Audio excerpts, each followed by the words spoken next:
O Anime Recaps Tagalog, mapapawaw ka sa sarap. Nax, ang title ng ating anime ay laging nasa umpisa at nakalagay din sa itaas ng video.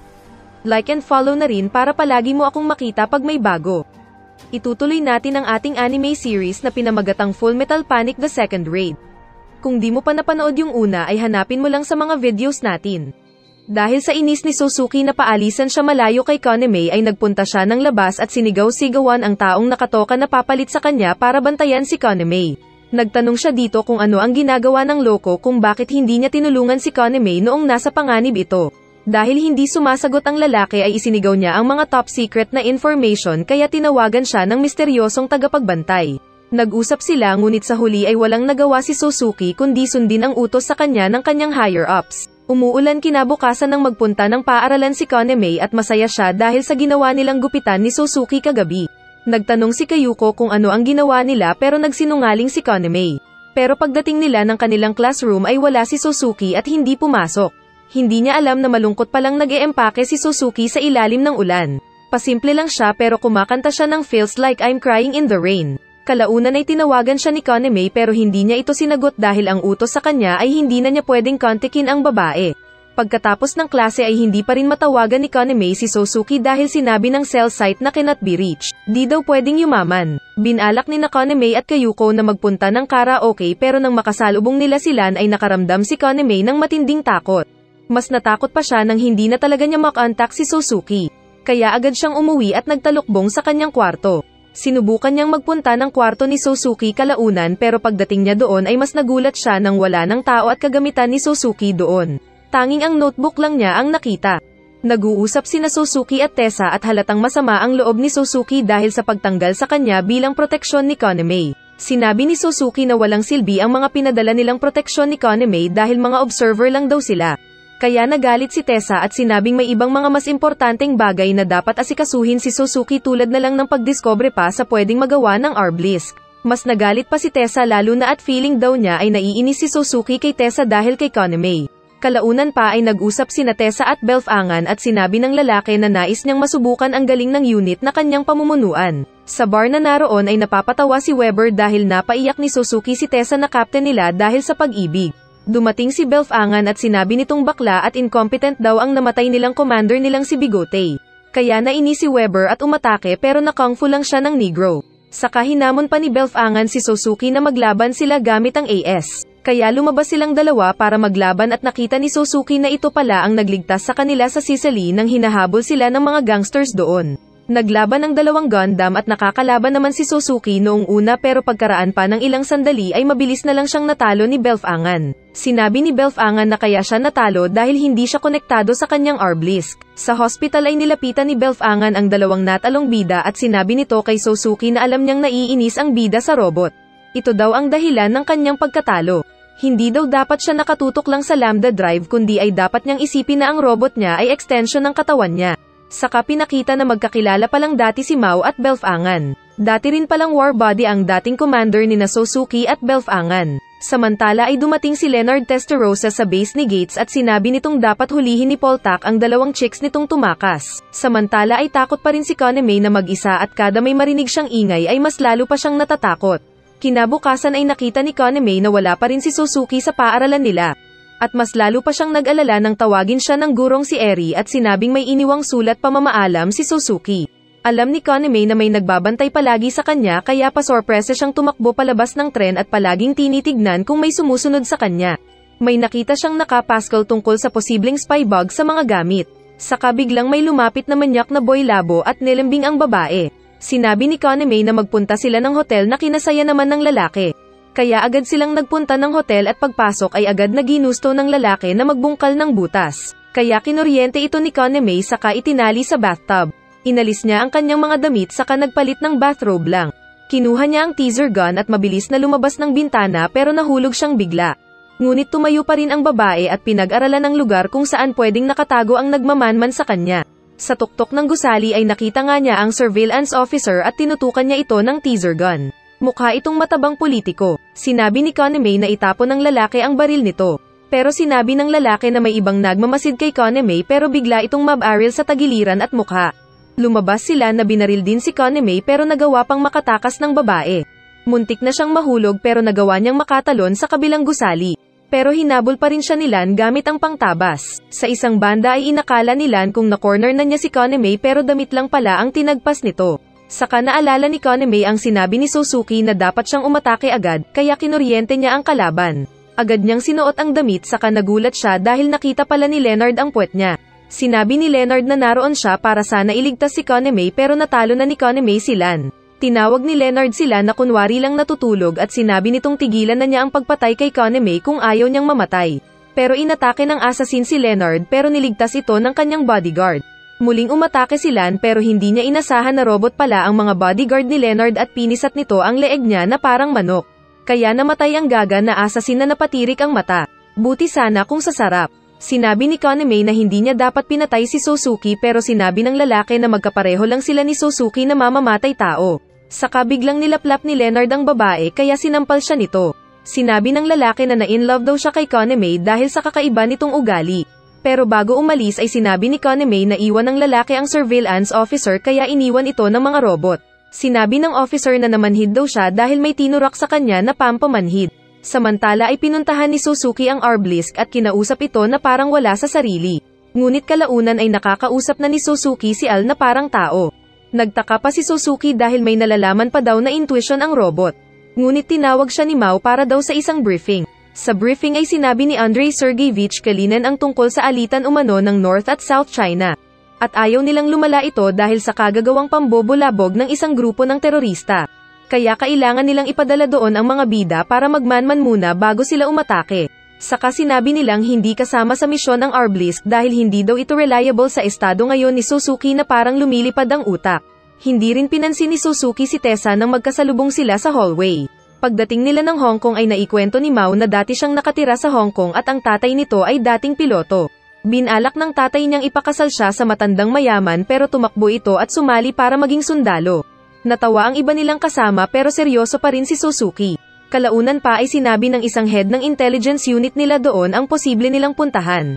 Pero si Mao pa rin ang gumawa ng plano. Sumakay sila ng dalawang van saka naghiwalay at nagpunta sa kani-kanilang trabaho. Nakita nilang walang katao-tao sa border ng North at South dahil sa nagaganap na tensyon. Nagawa nilang makalagpas sa mga checkpoint ng North at South na naroon dahil sa koneksyon ng tinawag nilang Hunter. Sa isang crossroad ay may nakabanggaan sina Suzuki dahil namalikmata ang lalaki sa pag-aalala kay Konami. Kaya hinuli sila ng mga sundalong naroon. Pero biglang inatake ng Gundam ni Fan ang mga mech na naroon. Saka din ito mabilis na tumakbo. Dahil dito ay nakaligtas sina Suzuki at Mao sa pagkakahuli. Pinagalitan ni Mao si Suzuki at sinabing umalis na lang. Kaya lumabas nga ng sasakyan si Suzuki at sinabing bahala na silang tapusin ang misyon. Samantala sa isang chopper ay pinakita naman si Gates na pinagtitripan ang isang tao habang nag-uusap sila tungkol sa isang pusi. Nagpunta si Suzuki sa isang shop na nagmamadaling nagsara at paalis dahil sa napipintong gyera. Sinubukan ni Suzuki na bilhin ng isang alak pero nilibre na ito ng lalaki at umalis. Samantala ay may nakita namang mga bangkay ang ilan pang agent ng Mithril. Nakita nilang may nakalagay na sulat sa dibdib nito tungkol sa pagtawag sa isang son of Bodekshan Tiger. Nireport ito ni Mao kay Tessa at pinaliwanag ni Kalinin na isa itong kilalang assassin noon na nakalaban na niya. At may inampon itong isang batang lalaki noon na ginawa niyang assassin. Kaya agad na tinawagan ni Tessa si Mao kung kasama nito si Suzuki pero sinabi ni Mao na wala na ito. Nasa isang kalsada pala ito na nakikipaglampungan sa isang babaeng prostitute na kamukha ni Konami. Kaya nang tinawag ng babae si Suzuki na maglaro sila ng masarap sa kanyang tahanan ay pumayag si Suzuki, lalo na nang sigawan siya ng babae. Samantala ay nagchichismis naman sina Weber at Belfangan tungkol sa pag-alis ni Suzuki na posibleng konektado kay Konami. Sa kinaroroonan ng babae ay uminom ang babae at nang uminit na ito ay sinubukan niyang lamunin si Suzuki. Pumatong na ito at makakatikim na sana si Suzuki pero naalala niya si Konami. Kaya agad niyang tinulak ang babae dahil amoy alamang daw ito. Nagbayad pa rin si Suzuki pero tinapon ng babae ang alak sa kanya at pinaalis. Kalaunan pa ay inutusan ng Admiral si Tessa na simulan na ang misyon. Kaya walang nagawa ang babae kundi sumunod sa utos at tinawagan si Mao na umalis na dahil patungo na doon ang AS ng Mithril. Samantala ay umupo sa isang parke si Suzuki at sinubukang uminom pero mapait kaya sinuka niya yung fundador. Nakita niya ang isang newspaper doon na hinahanap ang anak ng isang alias Bodekshan Tiger at may instruction doon. Samantala ay dinala ni Leonard ang bangkay ni Lan kay Gates. Tinawagan ni Fan ang number ni Lan pero si Gates ang sumagot na nagdadramang siya si Lan na tinutusok sa puwet. Kaya nalungkot si Fan. Samantala ay nagpunta si Konami sa head ng intelligence unit. Sinundan ni Suzuki ang instruction dahil siya ang hinahanap nilang nagngangalang Kashim na anak ng sikat na assassin. Nakausap niya ang isang matanda na pinapunta siya sa isang parke. May nagring na cellphone sa basurahan na kanyang sinagot at sinabi ng babae sa kabilang linya na sumakay sa taxi. Kalaunan ay iniwan siya ng taxi driver sa isang gusali at doon ay naipakita na si Fan pala ang kausap ni Suzuki. Sinabi ng babae na puntahan ng bida ang second floor kung saan naghihintay ang kanilang sensei. Mabilis niyang hinalughog ang mga kwarto doon at nagulat siya dahil naroon pala ang kalahi ni Cardo Dalisay na hindi namamatay.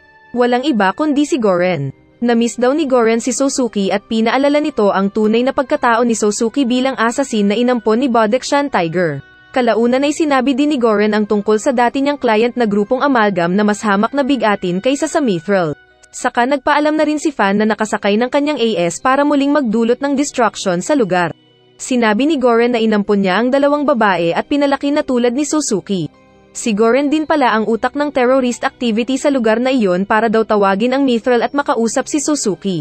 Sinabi pa ni Goren ang ilan pang bagay na nakakatakot tungkol sa Amalgam dahil may mga whisper din ditong big shot. At pwede nilang targetan si Konami at gawing experiment subject. Samantala ay patuloy si Fan sa pag-aamok sa lugar kaya nalocate siya ng Mithril. Nag-utos si Tessa na paliparin nila malapit sa kaguluhan ng Arblisk, pero tumanggi si Richard Henry Marduquez. Dahil wala daw sa tamang pag-iisip si Suzuki at masasayang lang ang AS, pero sinabi ni Tessa na si Suzuki ang palaging naging dahilan ng tagumpay nila sa mga nakaraang misyon kaya dapat lang silang magtiwala. Sinabi rin ni Tessa kay Richard na dapat daw niyang pagkatiwalaan ang kanyang officer kaya napaisip si Richard at iniutos ang pag-launch ng Arblisk. Nakita ni Goren na naging mahina si Suzuki at wala na daw ang lungkot sa mata nito kaya boring na daw siyang tignan. Naisip ni Goren na posibleng ito ay dahil kay Konami na nakasama niya. Kaya sinabi ni Goren na pinatay daw ng tao niya si Konami at nagmamakaawa daw ang babae hanggang mamatay. Saka tumawa-tawa pa ito na parang baliw na talagang inaasar si Suzuki. Kaya nagalit si Suzuki at pinagbabaril ang manyak na nakangiti pa ng malaki ng mamatay. Pero may bomba pala itong nilagay doon na sumabog pagtigil ng tibok ng puso ng manyak kaya tumalon si Suzuki sa labas. Dahil inakalang patay na si Konami ay nawalan na ng pag-asa si Suzuki at wala sa sarili na naglalakad ng makasalubong niya ang mga kasamang agent ng Mithril. Sinabi nila ang pag-launch ng Arblisk na patungo na doon pero wala ng interes si Suzuki kaya tinutukan nila ito ng baril. Pero biglang dumating ang Arblisk at nakita ito ni Suzuki na parang naghihintay pero sinabi niyang para itong tae. Ngunit mula sa kung saan ay lumabas si Konami na tinuhad si Suzuki. Nagalit ito dahil imbes na yakapin daw siya ng lalaki ay napatanong lang ang lalaki na buhay pa siya. Binugbog ng babae ang lalaki at sinabing dahil wala siya sa tabi ng babae ay muntik na siyang mamatay. Saka hindi niya masabi na gusto niya ang lalaki. Kaya nasabi na lang ni Konami ang mabuting bagay sa lalaki, na siyang nagpalakas sa loob ng lalaki. Saka inutusan niya itong tapusin na ang misyon para makabalik na sila ng Tokyo. Samantala ay nahihirapan si Belfangan sa pakikipaglaban kay Fan dahil sa Lambda driver na gamit nito. Pero biglang dumating si Gates kasama ang iba pa at sinabing bawal daw ang paggawa ng terrorist activity nang walang pahintulot ng Amalgam. Saka nilabas pa ni Gates ang katawan nila at pinasayaw-sayaw ang bangkay. Walang hiya talaga tong lokong panot dahil nabali pa ang kamay ng bangkay. Nagalit si Fan at inatake si Gates ng harapan gamit ang Lambda driver nito. Pero natalo lang siya na sinaksak ng manyak at sumabog ang AS. Nakita ni Gates si Belfangan at dahil bitin daw sa laban ay nais din itong pasabugin ang Mithril agent. Pero bigla siyang binaril ng inakala nilang si Weber, pero ito pala si Suzuki. Pina-atras ni Suzuki ang iba pang mga unit na naroon. Nag-usap sina Suzuki at Al at sa pagkakataong ito ay nagkakaunawaan na sila. Mabilis na pinasabog ni Suzuki ang isang kalaban kaya inutusan ni Gates ang iba pang umatake. Pero lahat ng natitirang tatlong robot ay madali lang na tinalo ng bida. Nagunahan pa sila ni Al na nagbilang ng kanilang mga napasabog. Natakot si Gates kaya ginawa nitong hostage si Belfangan. Saka nagtanong kung sino si Suzuki. Kaya nagpakilala si Suzuki na isa siyang high school student ng Jindai Tokyo High at wala siyang pakialam sa Mithril. Saka inatake ng bida ang kalaban gamit ang Lambda driver na kayang gawin ng Arblisk at ni Suzuki. Nagawang mapulbos ni Suzuki si Gates kahit nagtago ito sa likod ni Belfangan. Nagtanong si Al kung paano nila nagawa ang bagay na iyon kaya sinabi ni Suzuki na dahil sa pagkakataong iyon ay nagkaisa silang dalawa. Sinabi ng command unit na bumalik na sila sa submarine pero sinabi ni Suzuki na pupunta ito sa second mission nito na pagbabantay kay Konami. Hindi rin ito lingid kay Leonard at sa isang babae na totoong itsura ng intelligence agent na nagbantay noon kay Konami. Samantala ay pinagalitan ni General Amit si Suzuki dahil sa conduct nito sa operation nila. Kaya sinabi din ni Suzuki ng harapan sa general na hindi niya binenta ang sarili at kaluluwa sa Mithril, kaya karapatan pa rin niyang magdesisyon para sa sarili. Sinabi niyang muli nilang ayusin ang kontrata nila at magtatrabaho pa rin siya sa Mithril at ipapilot pa ang Arblisk, pero kasabay ding magpapatuloy siya sa pagpasok sa high school. At kung ayaw ito ng general ay magbabayad na lang si Suzuki ng penalty at aalis. Nagbanta ang general na hahuntingin siya nito kapag ginawa yun, kaya sinabi din ni Suzuki na gagawin din niya iyon sa general. At sinabi nitong isa siyang mercenary at hindi siya aso ng general. Magagalit pa sana ang general pero sinabi ng pinaka-big boss na nanalo daw si Segara sa argument at tinigil na ang meeting. Napahanga naman ang ibang mga officer at nasabi ni Kalinen na nagiging lalaki na si Segara. Nag-usap kalaunan si Tessa at Suzuki at humingi ng tawad sa isa't isa. Inadres ni Suzuki si Tessa sa pangalan nito at sinabing mas higit pa siya sa kaibigan at importante ito sa kanya. Kaya pag-alis ng lalaki ay napasayaw sa saya ang captain.